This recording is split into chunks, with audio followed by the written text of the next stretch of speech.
दोस्तों नमस्कार, कैसे हैं आप सभी लोग। एक बार फिर से आप सभी का स्वागत है पीडीएफ न्यूज़ पर।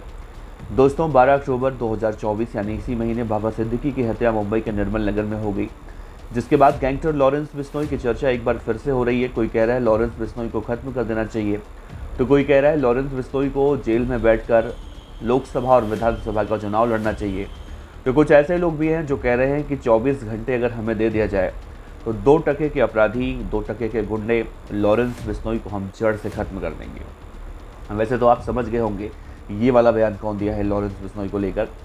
दरअसल बिहार के एक नेता हैं पप्पू यादव, सांसद हैं, और जिन्होंने अपने दम पर यानी कहें हम डंके की चोट पर लोकसभा चुनाव जीता और सांसद बने और लोकसभा पहुँचे। पप्पू यादव का दो दिन पहले एक बयान वायरल हुआ बहुत ज़्यादा। उन्होंने कहा कि लॉरेंस बिश्नोई एक 2% का गुंडा है। अगर कानून प्रशासन मुझे मौका देता है, समय देता है या इजाज़त देता है, तो मैं लॉरेंस बिश्नोई गैंग को 24 घंटे के अंदर अंदर जड़ से मिटा दूंगा। अब सोचिए, लॉरेंस बिश्नोई जैसा खतरनाक गैंगस्टर जिसने सलमान खान तक को पानी पिला रखा है, जिसने सिद्धू मूसेवाला की हत्या करवाई, जिसने सुखदेव सिंह गोगामेड़ी की हत्या करवाई, देश भर में कितने सारे ऐसे बिजनेसमैन हैं जो लॉरेंस बिश्नोई के नाम से आज भी खौफ में जी रहे हैं। उस लॉरेंस बिश्नोई को पप्पू यादव साहब 24 घंटे में ख़त्म करने की बात कर रहे हैं। बहरहाल जैसे ये बात निकल कर सामने आई, उसके कुछ देर बाद पप्पू यादव साहब का एक रोता हुआ वीडियो वायरल हुआ सोशल मीडिया पर। उसमें देखने को मिला कि लोग कहने लगे कि पप्पू यादव ने लॉरेंस बिश्नोई को धमकी दी और देखिए पप्पू यादव अब खुद रो रहे हैं। हालांकि बाद में जब जांच पड़ताल की गई तो मालूम चला कि पप्पू यादव का ये रोता हुआ वीडियो आज का नहीं है, बल्कि आज से पहले 2018 का है, जब उनके ऊपर बिहार में हमला हुआ था।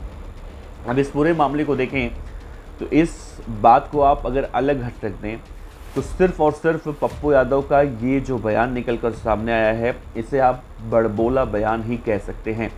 क्योंकि देखिए दोस्तों, लॉरेंस बिश्नोई के खौफ की वजह से ये सत्य है कि लॉरेंस बिश्नोई बेशक गुजरात के अहमदाबाद की साबरमती जेल में बैठा हो, या दिल्ली के तिहाड़ जेल में बैठा हो, या पंजाब के किसी जेल में बैठा हो, या हिंदुस्तान के किसी भी जेल में बैठा हो, मैं लॉरेंस बिश्नोई की तारीफ़ नहीं कर रहा हूँ, लेकिन जो खबर है कि लॉरेंस बिश्नोई जेल के अंदर बैठकर लोगों की हत्याएं करवाता है, वो खबर कहीं ना कहीं सुर्खियों में रहती है। लेकिन ऐसे में सलमान खान जैसे दिग्गज एक्टर, जिनकी फिल्म इंडस्ट्री में तूती बोला करती है, जिनकी वजह से कई लोगों के कैरियर ख़राब हो जाते हैं अगर सलमान खान को कोई कुछ भी बोल देता है, ऐसा कहा जाता है। आज सलमान खान भी अपने घर पर जाने से डर रहे हैं। उनके घर वाले ये कह चुके हैं कि सलमान खान भाई घर पे मत आना, अभी कुछ दिन तक जहाँ हो वहीं रहना। लॉरेंस बिश्नोई का खौफ बहुत ज़्यादा है। बाबा सिद्दीकी का वर्चस्व इतना था कि फिल्म इंडस्ट्री में बाबा सिद्दीकी की तूती बोला करती थी। इनकी हत्या गैंगस्टर लॉरेंस बिश्नोई ने करवा दी। लेकिन अब देखिए, पप्पू यादव साहब कह रहे हैं कि 24 घंटे के अंदर वो लॉरेंस बिश्नोई को जड़ से मिटा देंगे। तो दोस्तों, मैं एक बात मैं आपसे पूछना चाहता हूँ, क्या पप्पू यादव लॉरेंस बिश्नोई को जड़ से मिटा सकते हैं? अब जब पप्पू यादव साहब ने ये बयान दे ही दिया है, तो पप्पू यादव की एक और कहानी निकल कर सामने आ रही है। लोग कह रहे हैं कि पप्पू यादव का जो आज बड़बोलापन निकल कर सामने आ रहा है, उस समय पप्पू यादव कहाँ थे जब सूर्य प्रकाश शुक्ला, आपको याद होगा, गोरखपुर का सबसे बड़ा डॉन, या उस वक्त कहें जब सूर्य प्रकाश शुक्ला का खौफ इतना ज़्यादा हुआ करता था कि उत्तर प्रदेश के तत्कालीन मुख्यमंत्री कल्याण सिंह बीजेपी के थे, उन्हें जान से मारने की धमकी न सिर्फ उसने दी थी, बल्कि सूर्य प्रकाश शुक्ला की उसने सुपारी ली थी, और तभी यूपी एसटीएफ का गठन कल्याण सिंह ने करवाया था, और उसके बाद ही सूर्य प्रकाश शुक्ला का एनकाउंटर हुआ था। आज मैं इस वीडियो में आपको पप्पू यादव के उस दौर की, उस वक्त की कहानी बताने जा रहा हूं, जब पप्पू यादव सूर्य प्रकाश शुक्ला से खौफ खाया करते थे। और खौफ ऐसा था कि पप्पू यादव को जब मालूम चला कि उत्तर प्रदेश की सरकार ने सूर्य प्रकाश शुक्ला को मारने के लिए एसटीएफ का गठन किया है, तो एसटीएफ की टीम में जितने भी मेंबर थे, पप्पू यादव किस तरह से आकर उनके पैर छूकर ज़मीन पर बैठकर उनसे गिड़गिड़ा रहे थे कि मुझे बचा लीजिए, नहीं तो सूर्य प्रकाश शुक्ला मुझे मार देगा। और हैरानी की बात यह है कि आज पप्पू यादव लोकसभा के सांसद हैं, और उस समय भी पप्पू यादव विधायक थे। एक विधायक का पुलिस वालों के सामने ज़मीन पर कालीन पर बैठकर गिड़गिड़ाना कि मुझे माफ़ कर दीजिए, आज वो इंसान गैंगस्टर लॉरेंस बिश्नोई जैसे खतरनाक गैंगस्टर को 24 घंटे में ख़त्म करने की धमकी दे रहे हैं। तो पूरी कहानी आपको बहुत ही विस्तार से बताने की कोशिश करूंगा। इस वीडियो के अंत तक बने रहिएगा और इस वीडियो को कहीं ना कहीं समझने की भी कोशिश कीजिएगा कि क्या पप्पू यादव जैसे नेता या जो भी इस मामले में बयानबाजियां कर रहे हैं वो सिर्फ और सिर्फ पब्लिसिटी स्टंट के लिए ऐसा कर रहे हैं। जनता से या जिनके वो नेता हैं, जन नेता, उनसे उनका कोई भी सरोकार नहीं है। आप इस वीडियो को पूरा देखिएगा, उसके बाद ही आगे अपने कमेंट बॉक्स में अपने विचार रखिएगा। एक बार फिर से आप सभी को नमस्कार करता हूं। मेरा नाम है देवनाथ पांडे और रोज़ाना की तरह आप देख रहे हैं BDF न्यूज़। सबसे पहले आप इस तस्वीर को देखिए। भारी भरकम शरीर वाले इन्हीं को कहा जाता है पप्पू यादव। और पप्पू यादव दरअसल अपनी बेबाक बातचीत के लिए हमेशा से जाने जाते हैं। पप्पू यादव ने अब जो ट्वीट किया है, देखिए उन्होंने कहा है कि ये देश है या फिर हिजड़ों की फ़ौज। अब सोचिए, वो देश को बता रहे हैं कि देश है या फिर हिजड़ों की फ़ौज है। एक अपराधी जेल में बैठकर चुनौती दे रहा है, लोगों को मार रहा है और सब मूक दर्शक बनकर देख रहे हैं। कभी मूसेवाला तो कभी करणी सेना के मुखिया, तो अब एक उद्योगपति राजनेता को गैंगस्टर लॉरेंस ने मरवा दिया।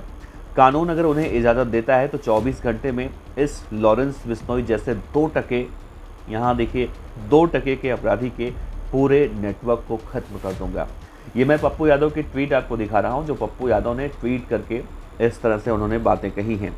हालांकि इसके बाद की जो कहानी आई, पप्पू यादव सोशल मीडिया हर जगह वायरल हो गए और लोग उनके चर्चे करने लगे, किस्से कहानियाँ उनके सुनने लगे।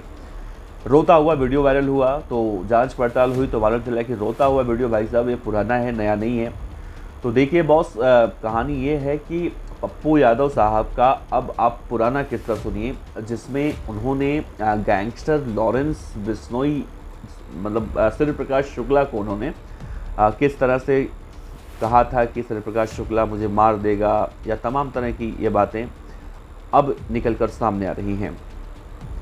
अब देखिए पूरा किस्सा हम आपको बताएं तो ये उस वक्त की बात है जब उत्तर प्रदेश के गैंगस्टर सूर्य प्रकाश शुक्ला का गोरखपुर समेत पूर्वांचल बिहार में दबदबा हुआ करता था। पप्पू यादव के इस दावे की हवा निकालता हुआ ये वाक़या अब सोशल मीडिया पर वायरल हो रहा है।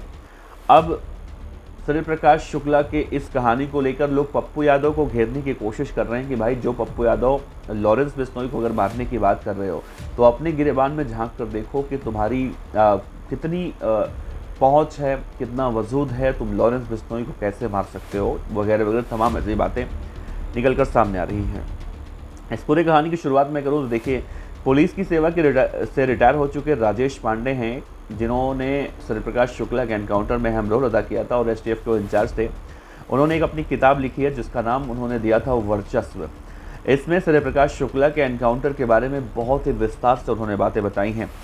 देखिए, यूपी में बीजेपी नेता कल्याण सिंह के मुख्यमंत्री रहते हुए STF का गठन हुआ था, जिसमें राजेश पांडे DSP थे और अरुण कुमार SSP।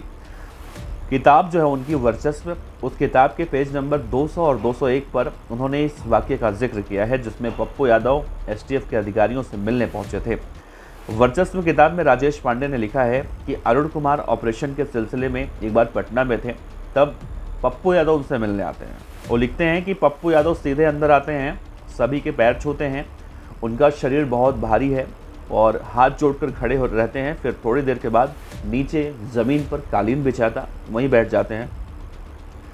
तो जो पुलिस के अधिकारी होते हैं वो कहते हैं कि विधायक जी ऊपर बैठ जाइए। तो पप्पू यादव ने कहा नहीं, मैं यहीं हूँ, आराम से हूँ, ठीक हूँ, मुझे नीचे ही बैठने दीजिए। उसके बाद फिर पुलिस के अधिकारी पूछते हैं कि बताइए बात क्या है। तो पप्पू यादव हाथ जोड़कर कहते हैं कि सर, ब्रज बिहारी प्रसाद की जब हत्या हुई थी तो ये सूर्य प्रकाश शुक्ला ब्रज बिहारी के कमरे के आसपास ही कहीं फर्जी मेडिकल बनवाकर एडमिट हुआ था।